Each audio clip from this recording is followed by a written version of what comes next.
కాకులు కొన్ని సమాచారాలను ముందుగానే చేరవేస్తాయని చెప్తుంటారు పండితులు. ఎందుకంటే కొన్నిసార్లు కాకులు ఇంటి ముందుకు వచ్చారిస్తే పెద్దవారు ఎవరైనా చుట్టాలు వస్తున్నారేమో, చుట్టాలు వచ్చే ముందు కాకులు ఇంటి మీద వాళ్ళు అరుస్తాయని అంటుంటారు. కాకి ఇంటి ముందు వాళ్ళు ఏవైనా తిన్నట్లు కనిపించినా, పండ్లను కొరికి ఇంటిపై వదిలేసినా, పువ్వులను తీసుకొచ్చి ఇంటి మీద వేసి వెళ్లిపోయినా చాలా శుభప్రదం అంటారు. ఈ ఇంట్లో మగ సంతానం పుడుతుందని కూడా అర్థం అంటారు.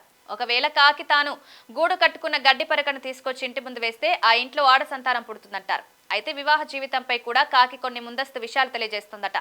కాకి ఇచ్చే చిన్న సంకేతాలు విస్మరిస్తే భవిష్యత్తులో వివాహ జీవితం నాశనమయ్యే ఛాన్స్ లేకపోలేదంటున్నారు పండితులు.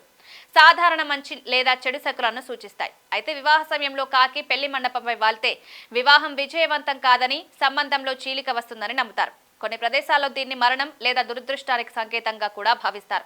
అందుకే కాకి ఇచ్చే ఈ సంకేతం అస్సలే విస్మరించకూడదట.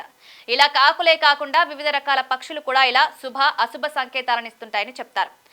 ఒక పక్షి తల వంచినా లేదా శుభ కార్యక్రమంలో ముందుకు వచ్చినా అది అదృష్టానికి సంకేతంగా పరిగణించబడవచ్చు. మరోవైపు ఒక పక్షి వచ్చి మీ భుజంపై కూర్చుంటే అది ఆర్థిక లాభం లేదా ఏదైనా శుభ సంకేతం అంటారు.